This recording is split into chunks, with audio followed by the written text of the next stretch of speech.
All right, cool. Everyone's awake now. I'm David Spinks. I'm the CEO of CMX Media, and I've been building communities for my entire life. It all started back in the day. I used to play a whole lot of video games, like way too many video games.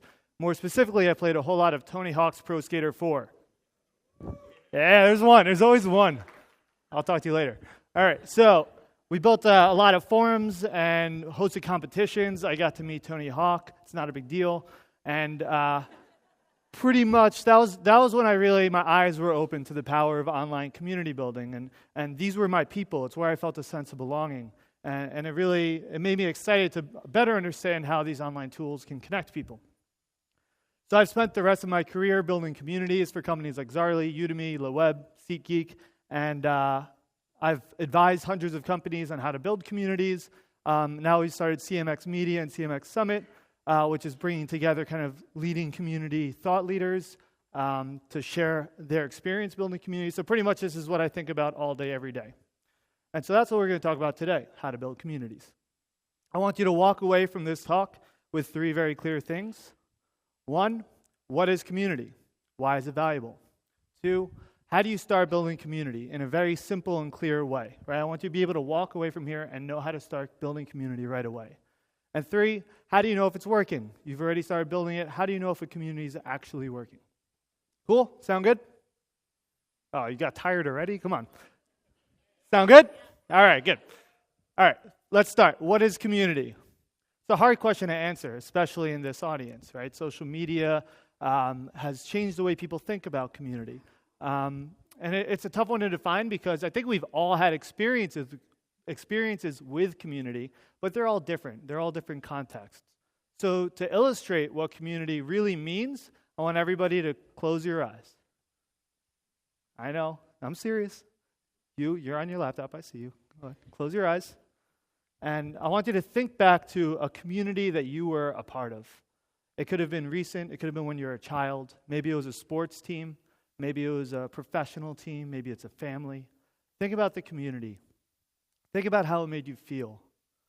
Think about the sense of belonging. How did you feel when you were in the same room with them or when you were talking with them? How did you feel about your reputation amongst that group of people? All right, open your eyes. And so that feeling to me, that real strong sense of belonging, that's what community is. And I bet you every single person in here was able to think of something, but I guarantee you every single one was different. But there's still that consistent feeling of what community really felt like, that sense of belonging, and that's what community really is. So if you take nothing else away from this talk, remember that you can bring that kind of feeling to other people, whether it's your customers, your audience, your users. You can bring that sense of community, and there's nothing that will create more loyalty than that. For the business context, the best way to really understand community is to distinguish it between community and marketing, right? And it's often confused in social media. There's social media marketers, there's social media managers, there's community managers, and they've all kind of been blended together. But it's really important to be able to distinguish between what is marketing and what is community. The way I look at it is marketing is how you get them in the door. Community is how is their experience from that point on. So marketing might be sales, acquisitions, promotions, things to get people to sign up, become customers or users. Community is what's their experience like after that point? Are they connecting with other people? Do they feel that sense of identity and belonging? Right? So marketing, you might look at stats like reach, like traffic, signups, how many customers are you creating, followers, and awareness, right? It's all around spreading awareness and getting more people to know about you. Whereas community is a little bit more about happiness, which you can actually track with Net Promoter Score. Retention, how often are people coming back? How active are your members? How many actions are they taking? How often are they returning and spending money again? How many people are they referring? Are they so happy that they're actually bringing their friends in? And product feedback, are they actually helping you develop your product and refine it over time? Right, so those are the kinds of values and just a few of the ways that you can look at the value of community and how to actually track it. So just to give you a few examples of how some companies are building community, Shapeways is a 3D printing company, pretty popular company that, they collect Net Promoter Score through an app called Delighted, which essentially tracks how happy their customers are. Are they not happy? And every month they send a report to the rest of the team that kind of gives them an update on the community. What are the biggest complaints? Are people happy? Why or why not? And they make sure the entire company understands how their community is going and how they can improve it. Product Hunt is a company that's taken off in the last few months, a huge community, and they actually bring the entire community into the process of developing the product. So as you see here, this is their product, their new mobile application that they're developing, and these little dots are all comments from their community telling them what they like or what they don't like. Right? So they actually bring the community into the actual product development process. A more popular one is American Express's Open Forum, which now serves as a way to bring a lot of value. In one way, they help their card members actually get more value because now they can connect with other people, they can ask questions, they can get feedback, and now it brings more value to new customers who are coming in, right? So it's creating more loyalty, it's creating more value for their customers. And the way they think about it, I love it. They think about it as, we want more small businesses to use our product. And if small businesses are successful, then we will be successful because they'll use our product more. So their entire goal is to make their customers as successful as possible, and they do that using community. Great, so that's what community is, some examples of how businesses use it. So now, how do you actually build it? How do you start building a community? And it can be overwhelming, especially there's massive communities, and you may want to build the biggest, coolest thing ever right away, but relax. The number one thing to remember is to keep it really, really simple. So every major community that you know today started extremely simple. Facebook essentially started as a way to rate the hotness of your friends in college. Reddit started as a place to share links that was pretty much dominated all by developers. eBay started as a marketplace for collector's items. Even Craigslist started as just an email list for events. All they did was solve one very, very simple problem and build from there. So always remember to start as simple as possible. The other thing to think about is every community comes from an audience. And so that might be your audience, people who are listening to you. It might be an audience that's out there, like the general social media audience. It might be right here. Right now, you're in an audience, right? I'm talking to you. It's one to many. That's what an audience is by definition. So how do you think we could take this audience right now, right here, and start building a community? Oh, all right. Pretend we didn't have one. Find a common thread. Okay. What else? I thought you said get wasted. That is a good community tool. Get ways to connect. Okay, how do people connect? Super simple, right? You talk to each other, right? All right, let's try it. Right now, for the next minute, I want you to find the strangest person next to you, someone you don't recognize at all, and I want you to introduce yourself. It's okay. I want you to introduce yourself, and I want you to tell them about that community that you just thought of at the beginning of the talk. All right, you have 1 minute. Go. All right, so now we've taken an audience, and it may not be a massively thriving community yet. You may not all feel this like massive sense of connection and identity, but we took a step there. Now there's someone else in this room that you have a connection to and a relationship with that you didn't before, right? And that's the seed of a community. That's how you start building a community. It's extremely simple. Just get your audience to start talking to each other. Now, the best way to think about it when you're actually building it for your company is to think of community as a product. Products solve a problem, right? We use products, we pay for them because they alleviate a pain, they entertain us, they solve an actual problem for us. And community is the same exact way. And the problem a community solves might be something tangible, like getting advice, like networking, like mentorship, or it can be something intangible, like a sense of belonging, a support network, a feeling of being important and being a part of something special. Because we think about community as a product, the way I think about every single community I've built and every company I've advised on community is pretty much to use the same models that you would for developing a successful product. One of the most dominant models for developing products is called the lean startup model. Who knows this lean startup model? All right, so some of you know it already. So essentially, it's really simple. It was developed by this guy, Eric Ries, and his goal was just to create a model where you can figure out a product that actually solves a problem and learn as quickly as possible whether or not it actually solves a problem. So the model is simple. Just look at the red circles. It's build, measure, learn. And if we swap out product for community, oh, my slides are messed up. Oh no, that's okay. It looks great. So if we just swap out community, it's essentially the same thing. You have an idea for community, you build it, you measure to see how it's working, you take that data, you learn from that data, and then you apply that back to your idea. So it's a cycle. Whether you're adapting your idea, you're changing it completely, or keeping it the same, it's a cycle that you can always be building. So, in order to build that cycle, you have to remember your goal is only to learn, right? You have to validate or invalidate whether your hypothesis about your community is accurate, right? If we're building a social media community and we have a theory around what is a community, what's the actual problem we're going to solve for the people in this audience, your goal should simply be to validate or invalidate it.